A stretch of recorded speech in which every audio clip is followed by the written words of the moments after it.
Aksi demo suarakan bongkar mafia tanah, selamatkan aset negara. Ratusan mahasiswa dan masyarakat yang tergabung dalam DPC Garda NKRI Kota Ambon, Front Demokrasi Maluku, dan Koalisi Ambon Transparan menggelar aksi serentak di 3 titik strategis, yakni kantor BPN Kota Ambon, kantor Gubernur Maluku, dan Kejaksaan Tinggi Maluku. Aksi ini menjadi bentuk perlawanan moral, politik, dan intelektual terhadap maraknya praktik mafia tanah di Kota Ambon yang dinilai telah mencederai rasa keadilan publik. Muhammad Marasabesi dari perwakilan Front Demokrasi Maluku saat memberikan keterangan menjelaskan berdasarkan fakta hukum, tanah di sepanjang Jalan Jenderal Sudirman dari Wairuhu atau Galala hingga Batu Merah sejak 1979 telah tercatat sah sebagai aset pemerintah Provinsi Maluku. Salah satu bukti nyata adalah kasus tanah milik keluarga Kolonel Peter seluas 6.847 meter persegi, di mana 1.413 meter persegi diantaranya telah diganti rugi oleh Pemprov Maluku pada tahun 1979. Namun, arsip dan data penting terkait aset tersebut justru dikaburkan. Praktik ini diduga memberi ruang bagi mafia tanah untuk menerbitkan sertifikat ilegal di atas tanah negara.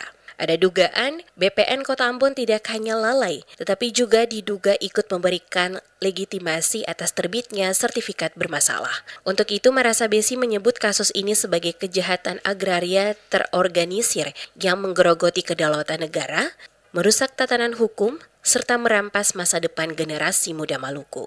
Kasus Kolonel Peters menjadi bukti nyata bahwa praktik mafia tanah di Ambon bukan sekedar isu, tetapi kejahatan yang nyata dan terorganisir.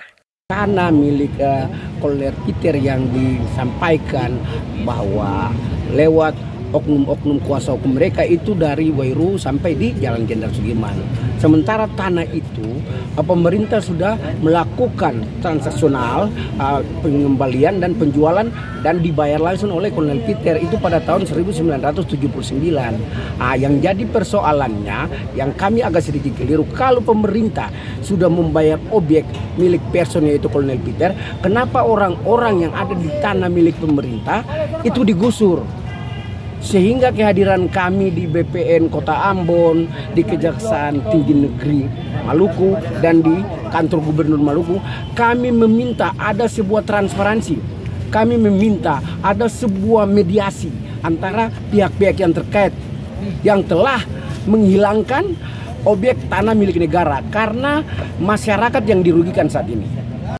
Dalam aksi ini juga disampaikan beberapa poin permintaan, diantaranya BPN Kota Ambon diminta bertanggung jawab penuh atas penerbitan sertifikat ilegal di atas tanah aset Pemprov Maluku, mendesak pembatalan seluruh sertifikat bermasalah yang diterbitkan di kawasan tersebut, menuntut evaluasi dan pemberhentian Kepala Pengukuran BPN Kota Ambon, Irfan, yang tetap melakukan pengukuran meski ada surat peneguran resmi dari Pemprov Maluku.